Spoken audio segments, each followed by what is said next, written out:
Jaya Radha Madhava Kunja Bihari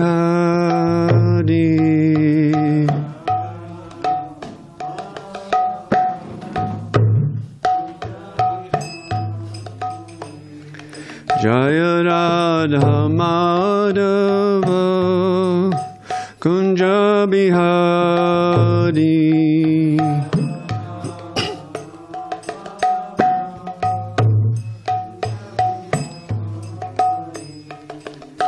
Gopi Jana Vallabha Girivana Dari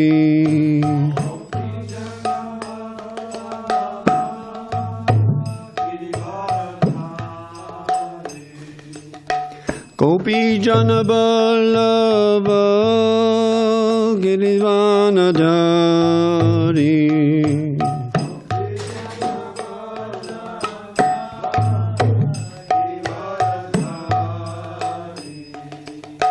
Yashoda Nandana Praja Jana Ranjana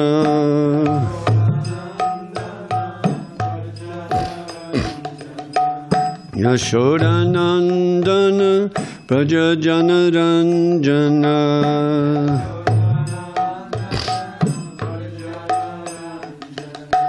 Jamuna Tira Vanachari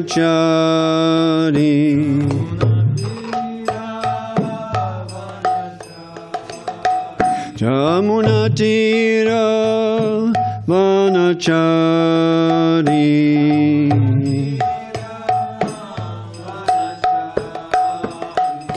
Jaya Radha Madhava Kunja Bihari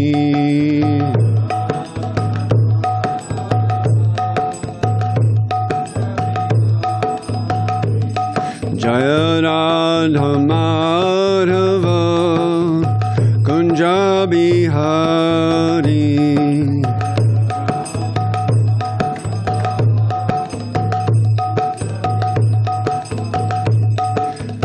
Gopi Jana Vallabha Girivana Dari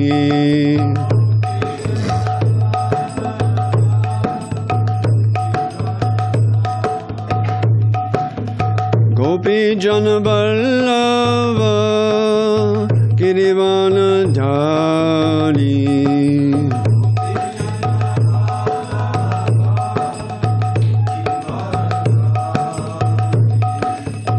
Yashoda Nandana Bhaja Jana Ranjana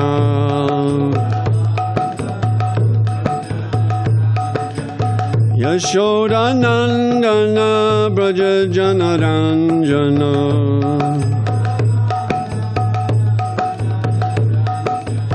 Jamuna Tira Vanachari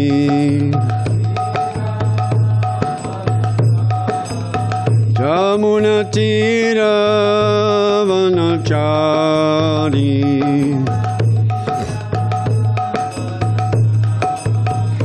Jaya Radha Madhava Kunja Bihari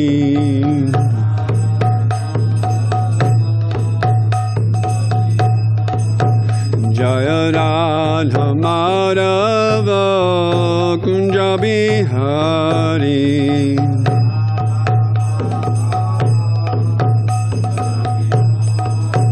Jaya Radha Madhava Kunja Bihari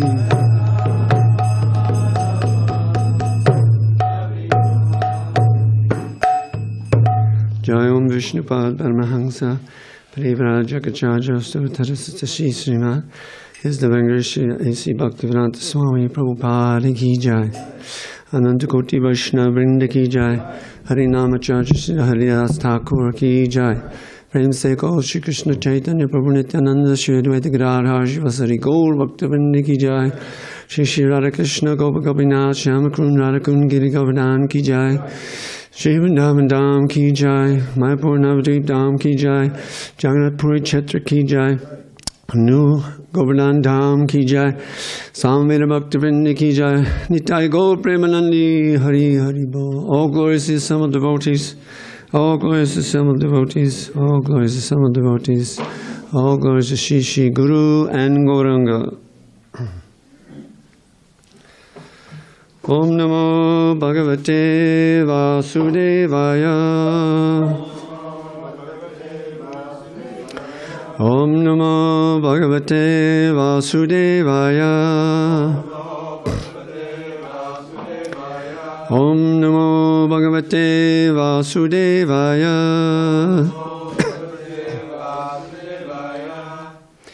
Today we're reading from 6th Canto, Chapter 5. Chapter 5. This chapter is Narada Muni, cursed by Prajapati Daksha. Text 17.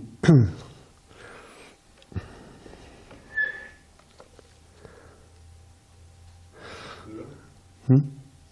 We go one word at a time from the transliteration.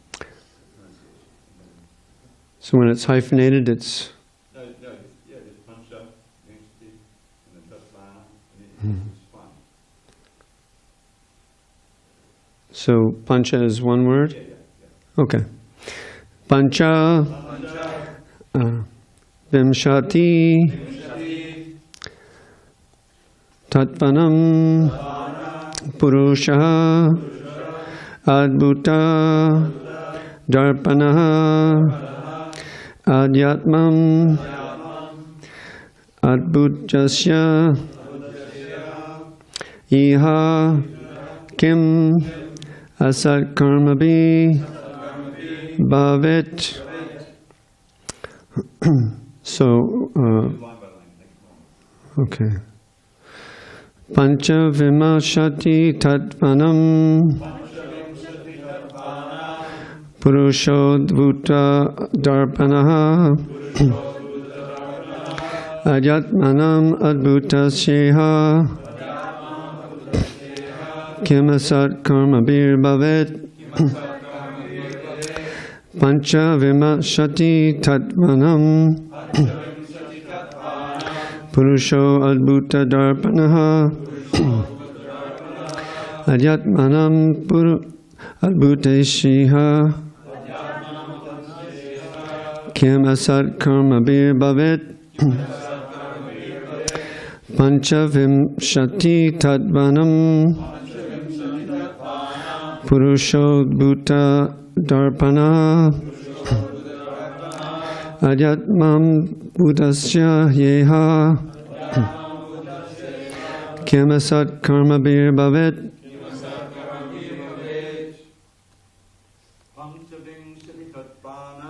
Panchavimshati Tatvanam Purusho Adbhuta Darpana Adyatmam Budasya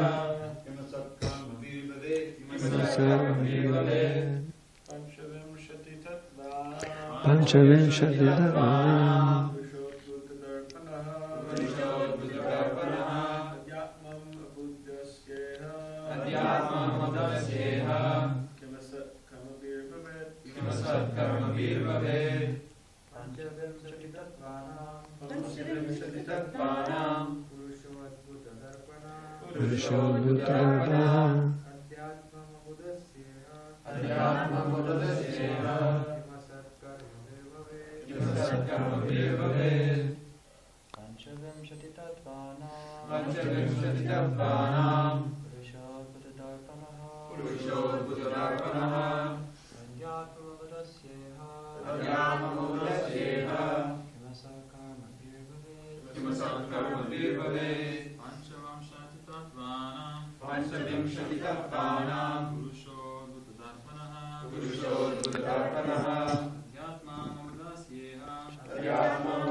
Panchavimshati 25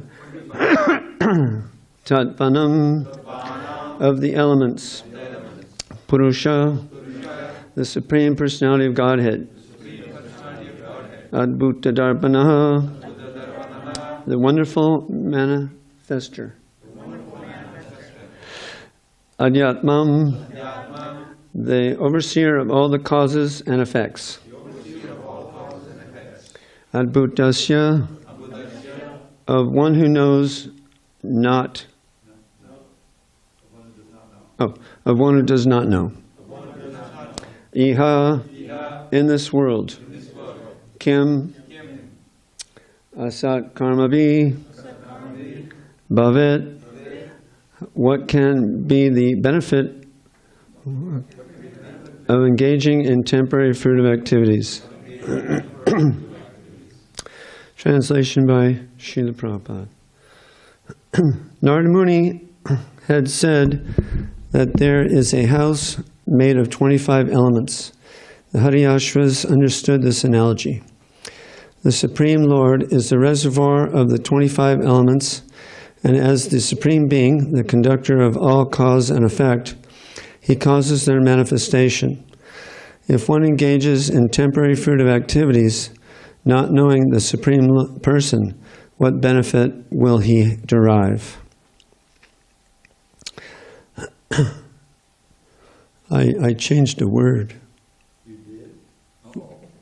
Because it may be an editorial mistake. Which word did you say? It says, knowing that Supreme Person, what will benefit, what will... What benefit?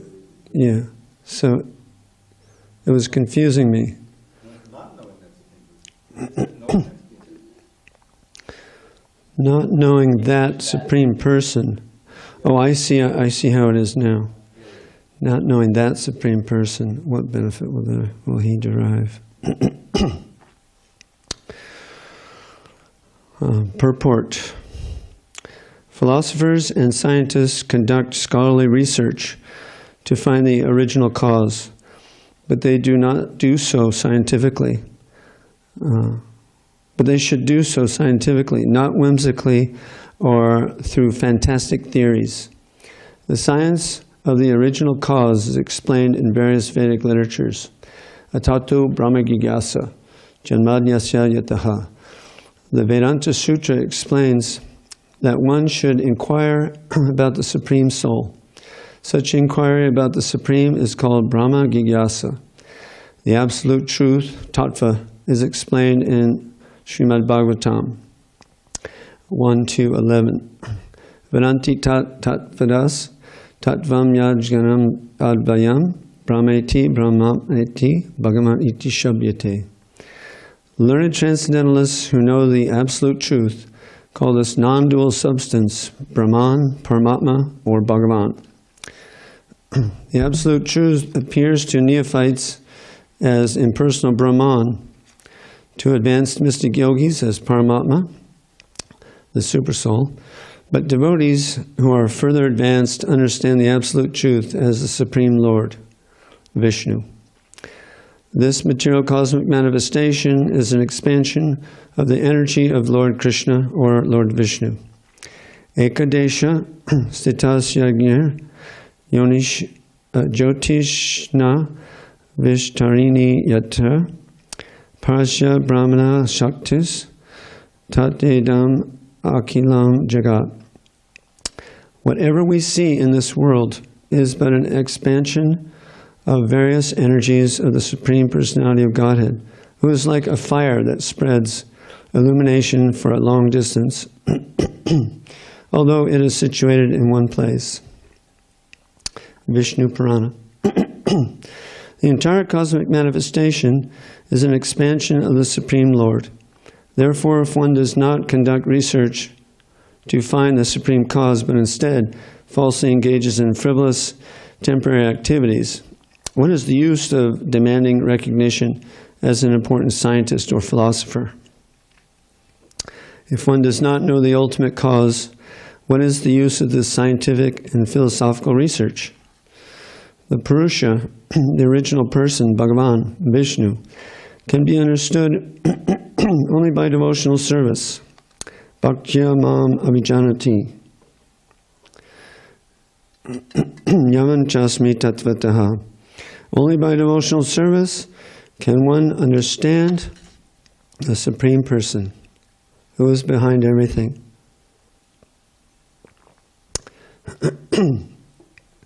One must try to understand that the material elements are separated inferior energy of the Lord, and that the living entity is the Lord's spiritual energy.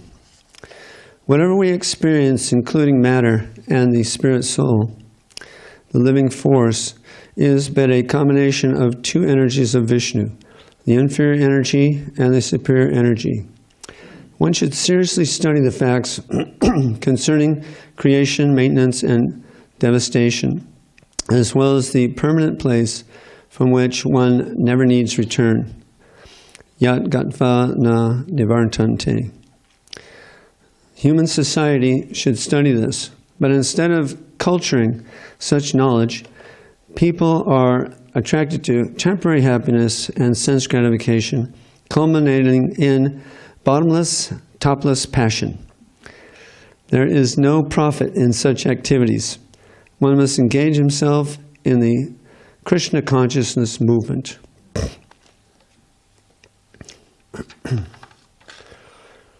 Om Gyanati Manandasya Gyananjana Shlakaya Chakshurmaritam Yena Tasmai Shri Gurave Namah. Nama Om Vishnu Padaya Krishna Mastai Balaya Shrimati Satsrup Das Goswami Namane Satsrup Abhinam Mande Vinitam Sarabhushanam Bhakti Grantam Naipunyam Bhakti Vedanta Shikshitam Mukam Garoti Vachalam Pungam Nagayate Grim Yat Kripa Tamaham Bande Shri Gurun Dinataranam Vanchakalpaturischa Kripa Sindhivyevacha Paditanam Bhavanebhyo Vaishnavebhyo Namo Namaha.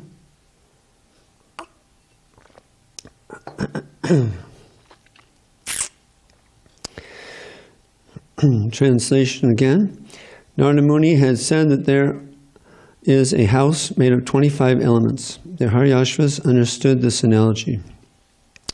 The Supreme Lord is the reservoir of the 25 elements, and as the Supreme Being, the conductor of all cause and effect, He causes their manifestation.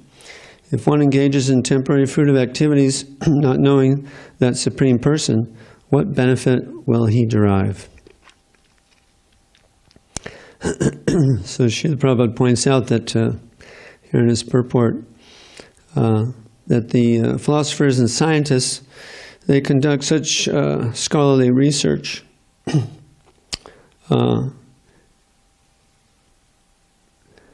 They're actually looking for the original cause, but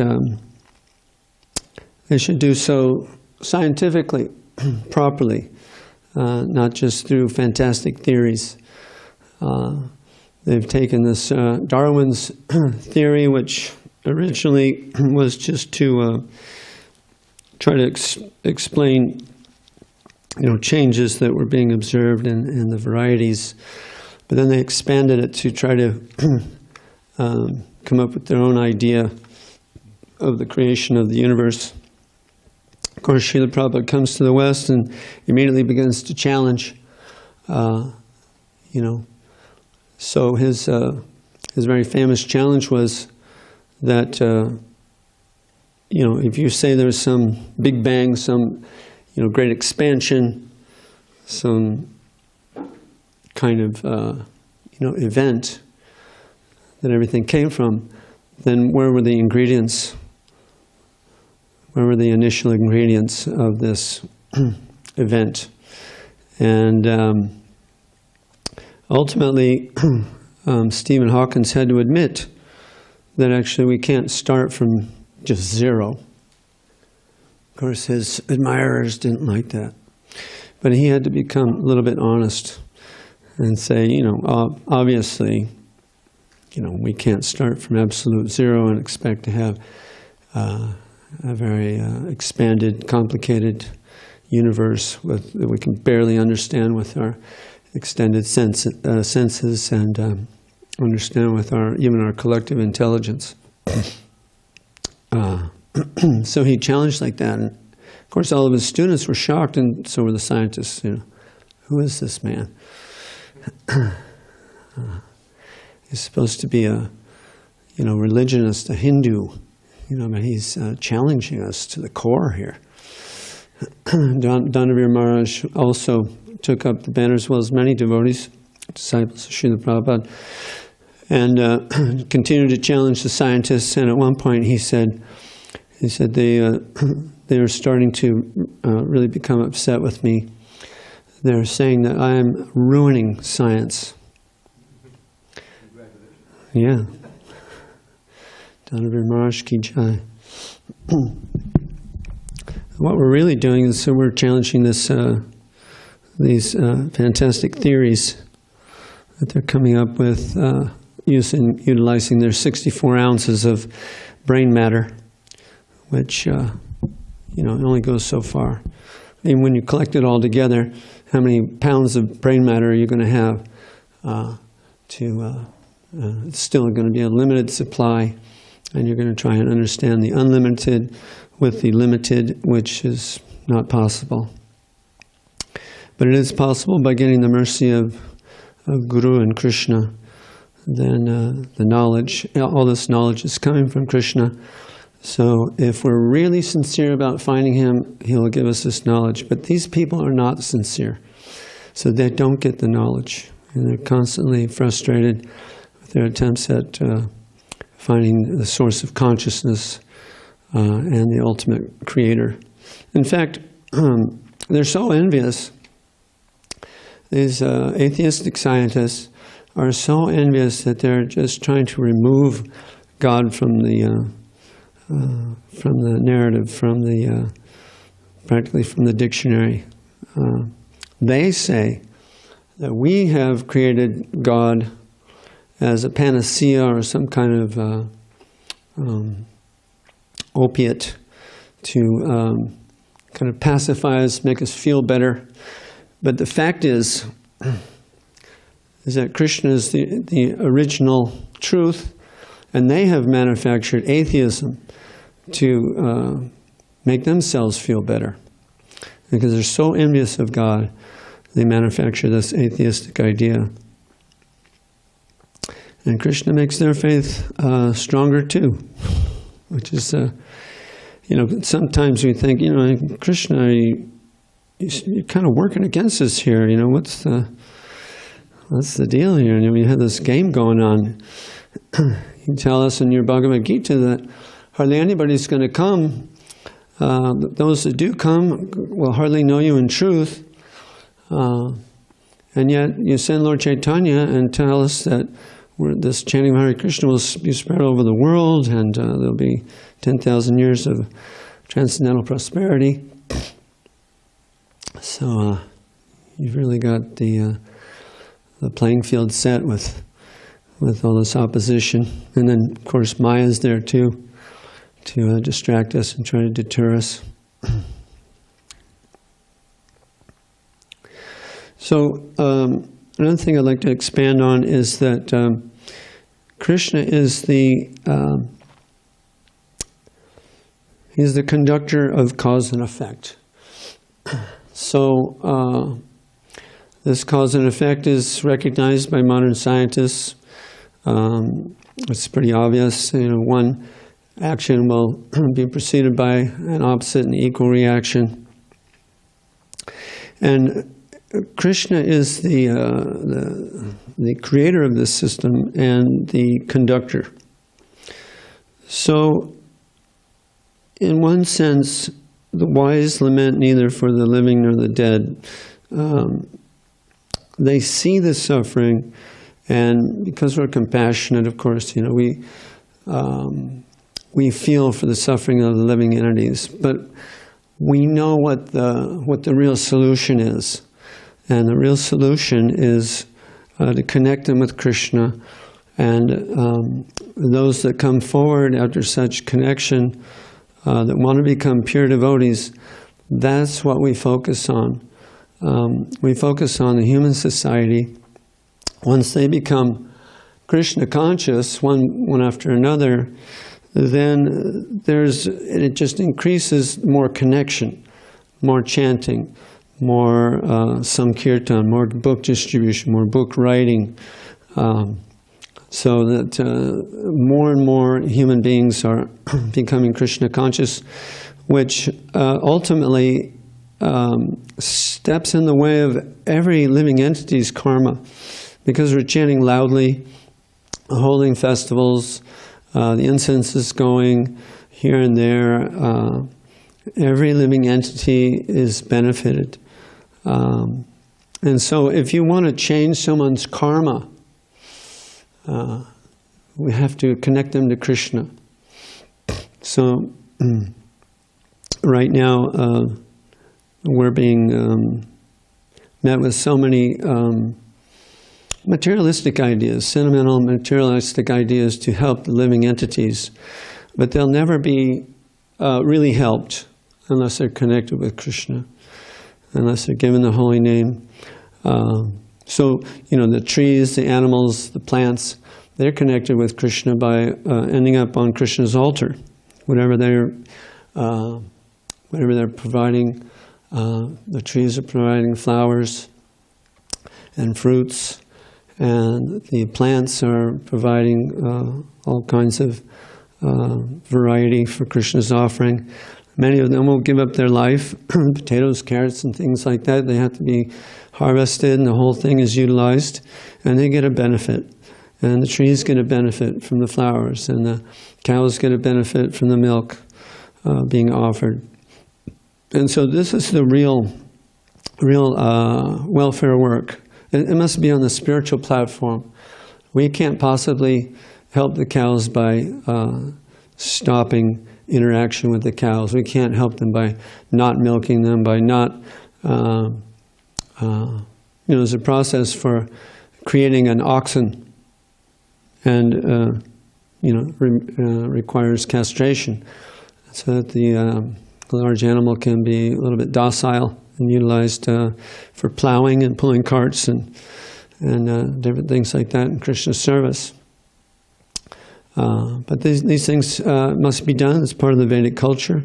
Krishna is completely behind it and supports it.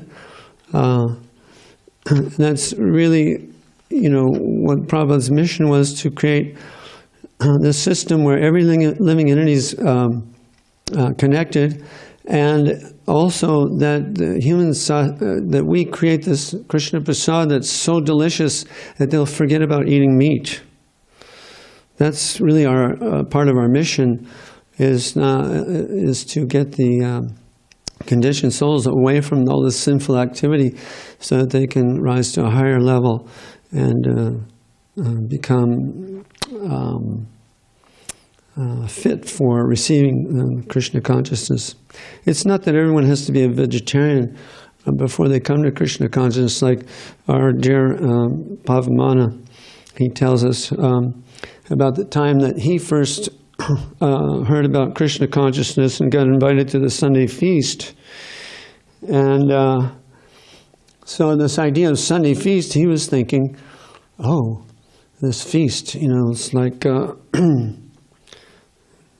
like you might see in the movies. He had this idea, feast, like golden goblets, grub and grog, there'll be some animals being turned on a spit, and there'll be a big barbecue, and there's a big feast going on, That was his idea, and then he came to the temple, and that was not what was going on. And he discovered Krishna consciousness, and he was not a vegetarian. There's so many meat eaters come. I was some kind of pseudo-vegetarian when I came to the temple the first time. I was completely won over by the authenticity and the purity of what I was experiencing, enthusiasm. It was much like what we have here. Many brahmacharis, shaved heads and shikas back in 1978. That was very revolutionary. That was cutting-edge revolution. You know, absolutely. Only cancer patients, Yul Brynner, Tully Savalas, and Mr. Clean, and maybe Walt Chamberlain. Those are the only people in our society that had shaved heads or bald heads. You know, nobody our age had a bald head unless they were, you know, a cancer patient or something. So, Where did you join it? Hawaii temple, considered the most fallen temple in ISKCON. So their Mangal Arati started at 4 o'clock, 4 a.m. Because Guru Kripa felt like, well, we have this reputation of being, you know, bloopers paradise, right? So we're going to show them. We're going to have Mangal Arati at 4 a.m. So when I came, I saw what was going on. I just couldn't believe it. I had seen devotees before in Westwood. So I grew up in that area. And I just thought it was really strange. I was only 13 or 14.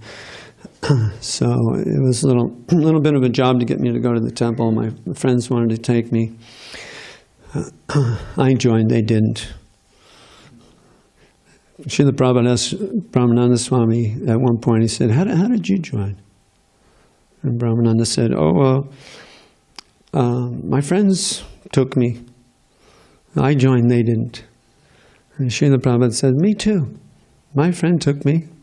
I joined, he didn't.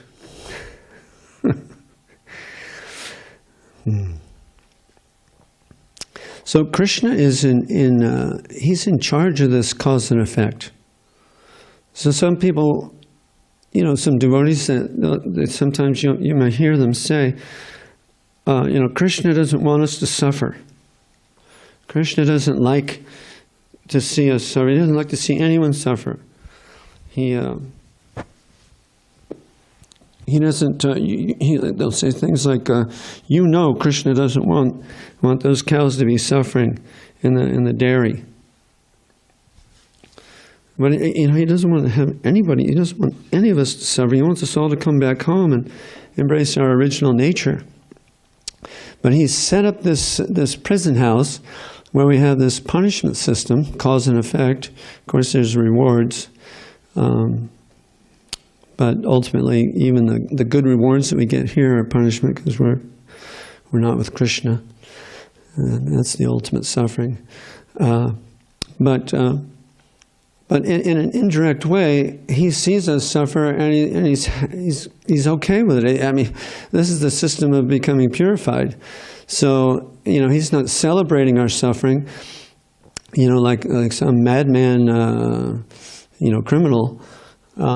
But he's happy to see us becoming purified, and that's the thing. He's not against the system that he set up. He's got us where we are because of our own activities, our own misbehavior, and so now we're suffering. But once we turn to him, then he becomes very happy, even happier than he is. You know, while he's observing us in the process of becoming purified. It's not a fun thing to watch, but then once we become purified, then it becomes a happy thing, you know, a very rewarding experience to see all the conditioned souls breaking free and turning to the lotus feet of Sri Hari. So if you want to change the karma of the cow, offer the milk to Krishna. If you want to change the human being, distribute them a book. Give them the holy name. This will completely change their karma. It's the best thing we can do. Now this verse in the purport, also this verse from Srimad Bhagavatam 1.2.11. It's a really good verse for Krishna lounge, yoga classes, school venues, The learned transcendentalists who know the absolute truth call this non-dual substance Brahman, Paramama, or Bhagavan. The absolute truth appears to neophytes as impersonal Brahman. So this is really important because a lot of times people think, well, I've easily come to this topmost platform. I've understood I'm spirit soul. And then they misidentify themselves as the Supreme Soul. So this is their big detriment there. Yes, you're Brahman, but you're not the Param Brahman. So then as one advances, then he can understand that there's God in the heart, Paramatma. But as one further advances, he can understand that the absolute truth is the Supreme Lord, Vishnu, or Krishna. So there's different levels, and we can show them how to, elevate.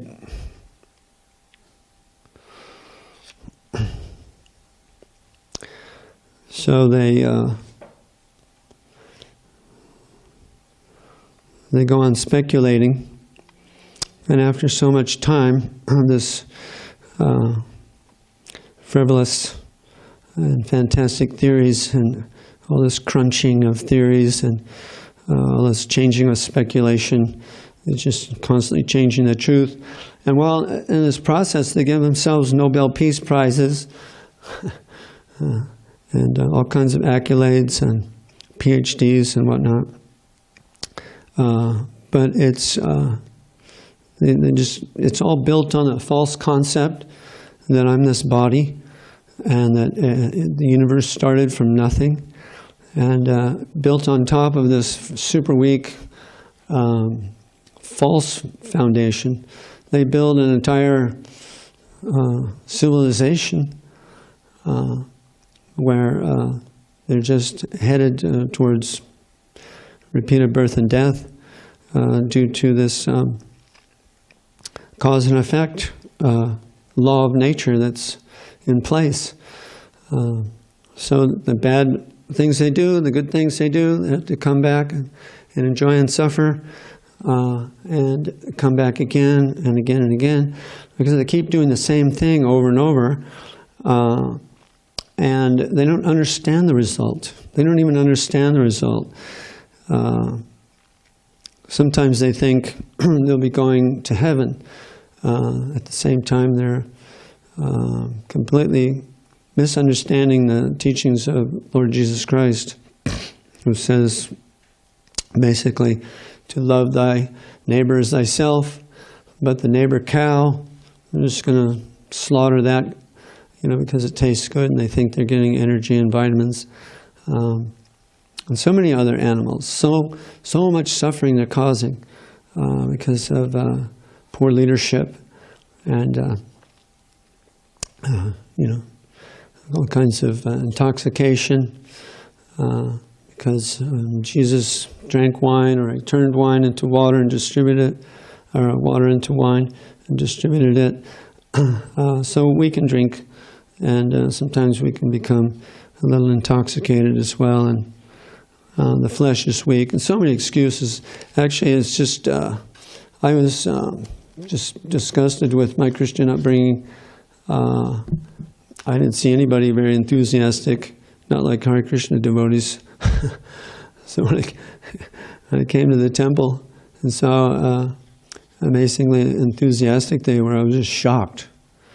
I was actually shocked. Srila Bhaktisiddhanta Saraswati Thakur was very learned.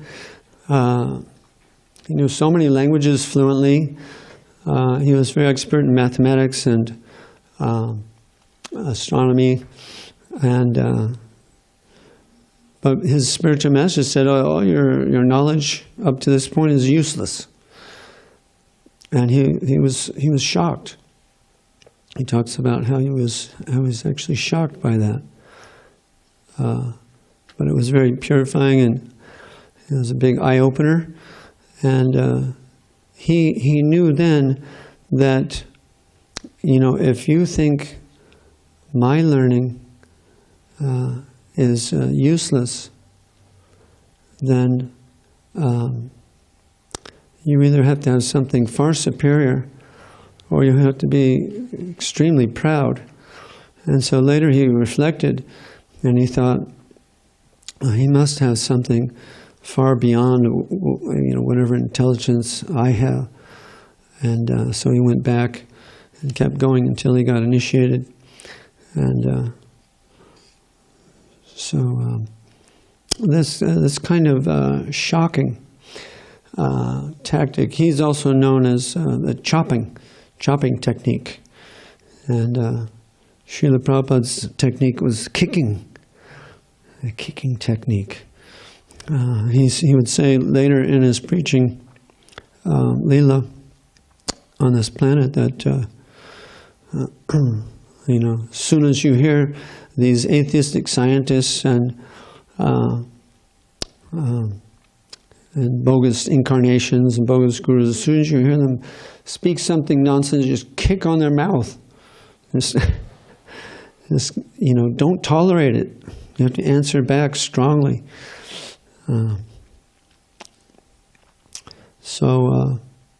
Like that. We can also, as we advance with realization, according to time and place, we can also become very strong, very powerful, and speak in a shocking way to get these people to come out of it, come out of their sleep.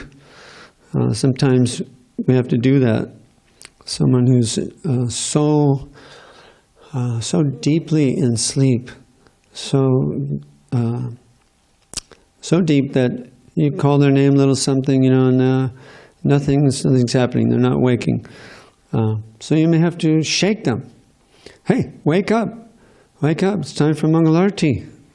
You don't go to Mangalarti, you don't get prasad. Oh yeah. Wake up! Oh God, what am I doing? I'm sleeping. So these scientists, they know a few things, but they haven't really connected them properly. So they have this idea of thermodynamics. I'm not a scientist, as you know, but I get these scientists in my car as I'm driving around doing my business, and I speak with them. I pick their brains. I get a lot of scientists here, and sometimes I cheese them, and they get mad at me. But that's too bad. So they have this idea, thermodynamics, which Krishna agrees with. Their idea is that everything has a vibration. Everything is energy. Everything's energy. They've been doing a lot of thinking. Everything's energy, and energy is eternal. Energy is eternal. It doesn't have you can't create it. It doesn't have a beginning or an end. It's eternal. It just takes different forms, different shapes, as it goes through its process. Like that. Okay, so there's a seed, and then the seed grows, and now it's changing its shape, and now it's a tree, and now the tree gets cut down, and planks are made, and part of the tree becomes a table or a book stand, or the tree, part of the tree that can't be used for those things gets burned. It becomes fuel. Now the tree is transformed into fire. It's producing energy. And that energy goes out, and the smoke goes out, and so it's broken down into other elements, and those stay within the atmosphere and come back together, and come back into the soil and whatnot. Just like this furniture, if we take care of it, it'll be just fine. But if the termites get in it, it's going to become termite food, and then it'll break down further, and it'll go back into the earth, and then another seed will drop, and water will come, and another tree will grow. So this is how the energy is moving, taking different shapes according to time. So So then I like to point out that, oh yeah, well, I'm very happy to hear that everything's energy, and energy is eternal. So we are made of energy, and we are eternal as well. Of course, now they realize this guy's going to lead me into some kind of metaphysical something, and I can see them trying to squirm in my back seat. So everything's energy. Energy is eternal, and we are that energy, and we are eternal. And then I say, if they don't object right away, I say, well, and in this Bhagavad Gita here that you can see, because I have the Bhagavad Gitas right there. Yeah, Krishna also says that. Krishna also says that everything's energy, and it's endlessly mutable. But he points out another thing. In addition to this material energy, there's a superior energy known as the living entity. And that's where consciousness comes from. And now they're just about ready to, jump out of my car. Because they cannot, by their speculation and all their scientific research, they do not know where consciousness comes from. So when an Uber driver starts telling them that he knows where consciousness comes from, they're just like, but I've got him trapped in my car, so it's too bad. You're not jumping out. And sometimes I get in trouble for this, but not too much trouble. Not enough trouble to keep me from doing it again and again. So then, I say, well, so we're eternal energy, and then, but there's another law also. It's called cause and effect. You know this law, right, Mr. Scientist? Oh, yes, cause and effect. Every action produces an opposite and equal reaction. Yeah, it goes. So that explains why one baby is born in a rich family and one's born in a poor family, doesn't it? Of course, they don't really warm up to that. It's another kind of shocking concept to grapple with. And they're just like, yeah, I can see where you're going with this. And I go, yeah, well, this is science, isn't it? Aren't we discussing science? It's a law. Thermodynamics is a law. Cause and effect is a law. It explains what we're going through here. It explains why a baby's born in a rich family and one's born in a poor family in the same hospital, in the same city at the same time. Why is that? What's your scientific explanation for that? What do you have? Oh, well, it's a lot of it has to do with parenting, and DNA, and yeah, I know, but let's just cut through the chase here. Why do they get that DNA? How did they get that DNA? It's a map, and the body is created according to this map. It's like a blueprint. Who made well, let's not go there. Where did this blueprint come from? Oh, I don't know. I'm just trying to get to my destination. Just make a right here, and no. But you're a scientist, and I'm an ignorant Uber driver, so I'm just trying to understand this. So can you help me understand? Of course, I have to be very careful. I could lose my job, but I have to be very careful with each person so that I know exactly how far I can push them, how much they're willing to take. Some people just really eat it up. They're just like soaking it up, and they're so happy that they've gotten in the car with me. Other people can't wait to get out. Sometimes there's 3 or 4 people in the car, and they're all scientists, and one of them will be very interested, and the other 3 are like, oh my God, I can't. Oh, this guy, jeez. Really? Really? You're interested? Oh my God, it's an Uber driver, for God's sake. You know. Yeah. And sometimes they say, yeah, I'd like to have a Bhagavad Gita. Oh, this is your lucky day, man. I think these are right here to give away. I usually have 2 of them, so they get it, you know. He's not just reading Bhagavad Gita, he's got 2 of them. And, you know, Bhagavad Gita card in it, you know, where you can go and get more sadhu sangha online. Some people just look at them and they go, oh, can I have one of these? You know? So the whole thing, my whole program is just geared to connecting these people with Krishna and giving them an opportunity to get a book. They're hearing Srila Prabhupada play. Unless they complain really hard, I'm just going to keep it on. And a lot of them appreciate it. So this is what I do. I connect the dots for them in a different way. So they admit that we're eternal energy, and then I spring it on them that there's a separate, there's a superior energy, which is the living entity, and that's where consciousness comes from. And then, you know, they're just like, you know, nobody. It's like when I came to Krishna consciousness, I was completely convinced that no one knew the answers to any of my questions. Who's God? Why are we suffering? What's the spiritual world like?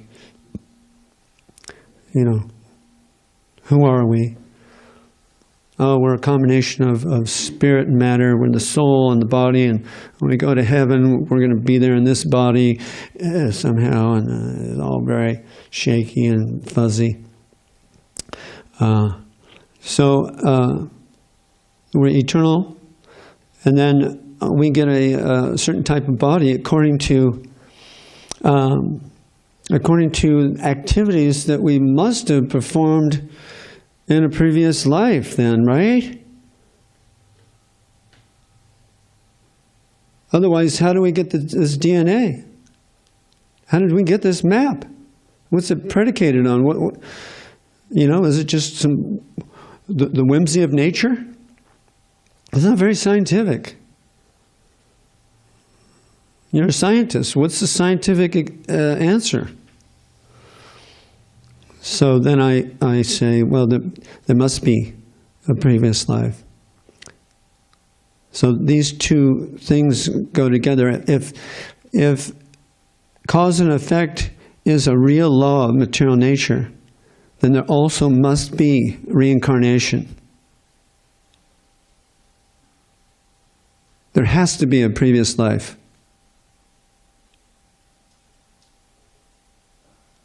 Otherwise, how is this baby getting the body it's getting? And this other baby's getting another body, and this other baby's getting another body. So many economic levels they're born into, so many health situations they're born into.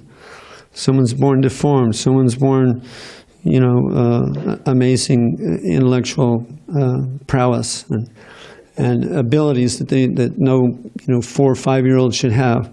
And they're playing piano like you know, they've been trained for years and years and years. So that's how I connect the dots with them, and so I move forward. And the people that aren't scientists, sometimes they get a little impressed with what I have to say.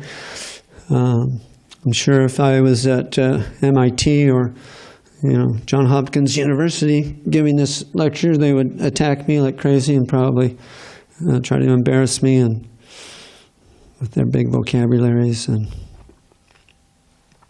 But we can also preach to them whenever we meet them. Just give them your realization and be strong about it. Be powerful. Just like our founder Acharya, Srila Prabhupada, he would never back down. He's very powerful according to time and place, and according to realization. We have to understand, where we fit into society, and can't just go running around yelling and screaming at everybody. But there will be times when we should speak very strongly. There are times, and maybe you've already experienced this. I remember myself. I was coming to Krishna consciousness, spending the weekends, and I think I spent a few days one time, and I had some friends at the temple. And I went to visit this one friend. He had a little workshop. His name was Harihara Prabhu, and he had a woodworking shop, so he was doing things for the temple and different things that the temple needed. And so one day I came by and he goes, "So, how are you doing?" "Oh, I'm doing good." And then he said, So what do you think, Are you going to join the temple finally and just give up this nonsense life? I go, "Yeah, I'm going to join." And he just went off on me. He goes, "That's what you say. You say that every time. And you're putting the devotees in anxiety. You say you're going to join, but you never join. And you're just creating anxiety and frustration in all the devotees. They're so frustrated. Why is this guy not joining? He's suffering out there. He likes Krishna consciousness. He should join. And you say you're going to join, but you never join." I was like, oh my God, the devotees are suffering. It was the perfect moment for me. I had started to understand the philosophy and the mindset of the devotee. He's a humble servant of Krishna, and he's trying to help everyone get out of the cycle of birth and death. And his whole life is spent trying to help others, come to Krishna. And here I am just causing them frustration. I just thought, oh, this is terrible. I really have to join now. And so April 1st, I joined. I had paid rent for March, so I felt like I needed to stay where I was. I was living on the north shore of Oahu, right in front of Pipeline. It's like the world's most famous surf spot. So it's like, on one hand, I've worked so hard to get to this spot, and I paid the rent, and I'm right here at this primo spot with the best waves in the whole world. And now I need to give it up and join the Hare Krishna movement, become a brahmachari, and get away from all this stuff. But I should really I paid the rent, so I should just stay until the end of the month. And sure enough, it was April 1st, April Fool's Day. I told everybody, well, I guess it's a fitting day to join. I'm going to stop being Maya's fool. So, April Fool's Day. I'm shaving up.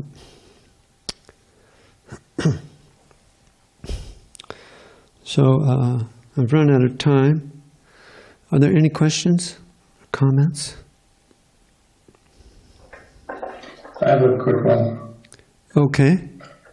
Hare Krishna Prabhu, thank you for your wonderful class and your examples. I wanted to encourage you in your endeavors. When I was about 11 and a half, my stepfather owned a copy newspaper, and we flew to Nixon's second inauguration on our jet. And who should our driver be but a devotee? And I don't know how, somehow or other, he figured out a way to preach to us. And this was way before Uber. He could have definitely lost his job if he crossed the line, but somehow the subject of reincarnation came up. And he kept referring to it as according to classic Hindu reincarnation, so that he wasn't pushing anything. It was just there's this theory. And it completely captured my mind and intelligence, and I remember those talks clearly to this day. And that was a long time ago. I'm in my 60s now. So I just want to encourage you in your preaching endeavors, because you never know. It definitely sticks in people's minds. And I had one quick question. You mentioned very nicely about the forces that are arrayed against us in the material world. That's Kali Yuga and all the forces of Kali that are trying to encourage the four regular principles to be broken at every step. And it's a miracle that the movement was established in the first place. But it takes a miracle every day for it to continue to exist. You know, like if you think of it as a vehicle going down the road, the fact that it exists in the first place in the West is a miracle. Every single day it's a miracle that it even goes the next mile. So my question is, how can we keep this miracle going? Well, it's a good question. You know, some temples, you'll see over time in ISKCON that they have 100% turnover. 100%. You go to some the temple where you join, you won't know anybody. And you know, this temple here, we're fortunate that so many devotees, quite a few devotees have been here for years and years. But it's proof that once you get this thing going, there's no stopping it. All we really need to, we don't have to reinvent anything. The branding is already there. The program is there. It's Harinam, book distribution, and Prasadam distribution. And if we just continue to do that every day, make plans for it, to increase it, and do it, that's really the secret. We just have to keep doing it. It's not that we need to change our clothes. We don't have to change the books. We don't have to change the food. We don't have to do anything. We just take the formula and apply it every day, and then we'll see the success. Because along with that, and our very strong desire to see people come to Krishna. When Krishna sees the sincere devotees going out daily, weekly, monthly, annually, with all these different things that we do, with this determination and this deep desire to attract the living entities to Krishna, Krishna will send them. Krishna will send new people to replace the ones that wander off, or now our movement's so old, many devotees are leaving their body, and the replacements are coming. We can see it, and it's very encouraging, very enlivening. I'm sitting in front of so many young men right here. They just keep coming. And it's a great proof that this is really the highest knowledge. It continues to be the highest knowledge. There's nothing higher. There's nothing better. There's nothing more perfect than this program of Bhakti Yoga, this hearing and chanting. There's no higher knowledge. There's no better lifestyle. They've had the women. They've had intoxication. They've had some gambling, and they've had it. They've had enough, more than enough. Now they're ready to give it up. They can see past into the future, and they can realize, oh no, this Hare Krishna lifestyle, this is the lifestyle. This is going to give me everything I need now and then in the future. If I'm unsuccessful, I can build on this life after life and ultimately get out of this material world. It's the only thing that makes real sense. And the devotees that are getting old now and leaving their body, they realize for themselves that this was the best life I could have lived. In fact, it's really the only life worth living. And so it goes on. It's going on and on. And the more that we cooperate with each other, it's unstoppable. It will expand as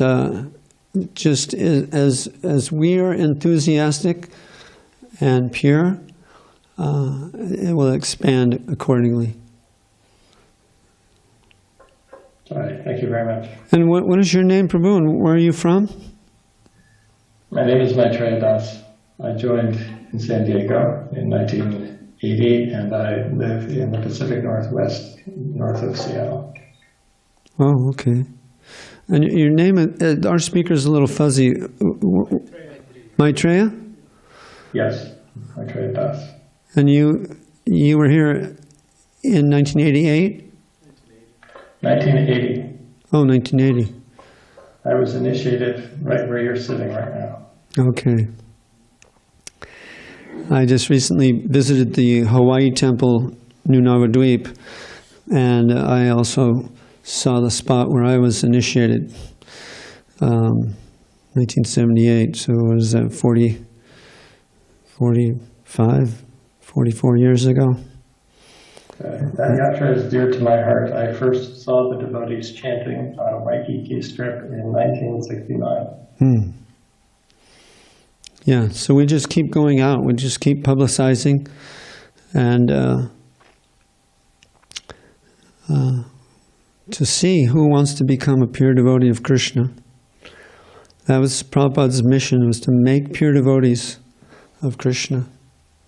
And in doing so, every living entity becomes purified, because we go to every town and village to find these people that want to be pure devotees. Or we go to places where people come from all over the world, and they see the Harinam, they hear the holy name, they see the books, they touch them, they buy them, and sometimes they'll get some prasad. And then the devotees are very creative. They've created these Krishna lounge and Krishna houses where people can come and easily break the ice and begin their Krishna consciousness, associate with the devotees. I'm always inviting them to come, Krishna lounge, Sunday feast, and sometimes they come. So if everybody does a little bit like that, it will increase very nicely. Bring your friends.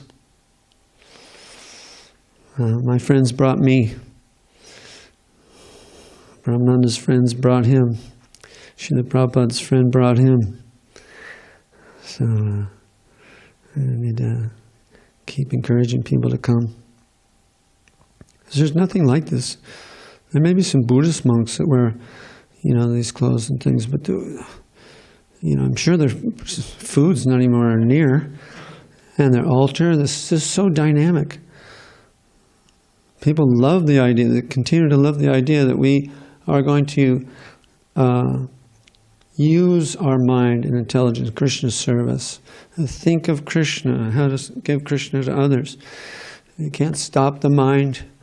It's like the raging wind, and hard to control, but we can engage it in Krishna's service. It's the perfect formula. Any other questions or comments? You have a question? You're nodding your head there. I had a comment or two, and I had a question about the purport. It was that I like the way that you were, because the scientists are kind of bound by the most acceptable theory, so they have a logical mind. So if you walk them through that, it's a really nice method where they accept that their energy is transmuted, and then that energy has cause and effect. So it's really nice that they're kind of being strung along. Yes, I agree with these basic principles, and then you're kind of showing them what you've made out of that, the breadcrumbs that you've left. So it was actually pretty nice. It actually makes me think there's some good preaching points I can say there just on logic to someone who is actually has that kind of mind. And it makes me think, wow, then if we're just transmuted energy, Krishna's energy, and we're the energetic, and then we've lived all these lives, transmuted forms, and we've had all these causes, and now we're experiencing these effects.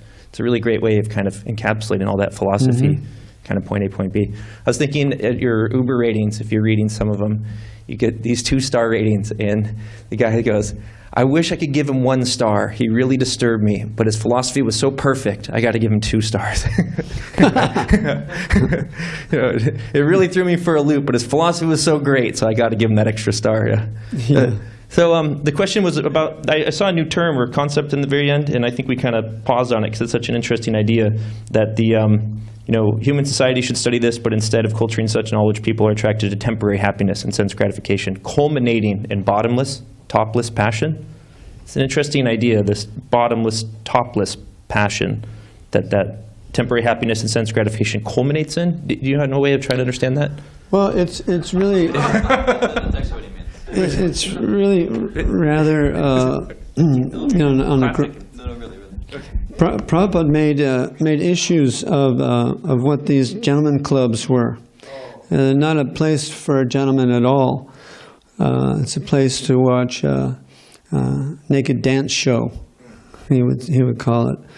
And so they're working so hard, and then they get their money after utilizing, wasting or spending their blood and their human life to get this money, and then they just throw it at naked women that are dancing.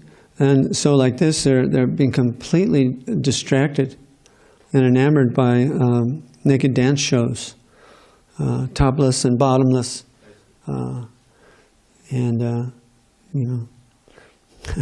There's no bottom to it. There's no end to it. Yeah, it's just become more and more crazy.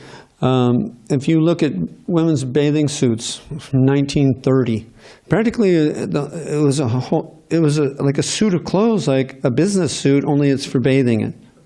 They're practically no skin exposed, maybe the face and the hands and feet maybe. And you'll see these pictures, some of the places you go to where they have these old pictures of what they were wearing. And then, in the 60s, the bikini came out. So over time, there's just less and less clothes, and then the bikini, and then now the thong. And so, well, where do you go? Where do you go from here? You're going to have to change the laws if you're going to keep going with this reduction in clothing. And there are some nude beaches. Some countries, they allow it, France and different places. But you can see how this is just the advancement of Kali Yuga. They think they're advancing with these books. The books entered Kali Yuga because we're our memory is very bad. So then we're forced to refer back to books over our entire life just to remember and cultivate knowledge and try to get to some conclusion. But no, they think,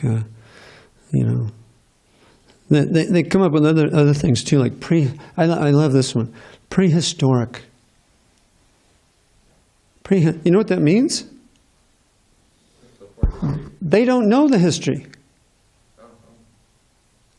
So they say prehistoric. Before there was any history. But there's always been history, they just don't know it.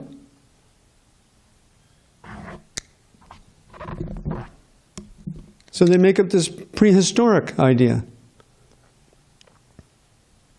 And then they dig up some bones, see, prehistoric, dinosaurs, this and that, cavemen. The cavemen are the sadhus in the Himalayan mountains, developing mystic cities. Those are the cavemen. They're still there. They're not these people with clubs hitting animals and dragging them back to the fire to eat. No. I mean, there may be American Indians. There may be people living in the sides of mountains and in caves.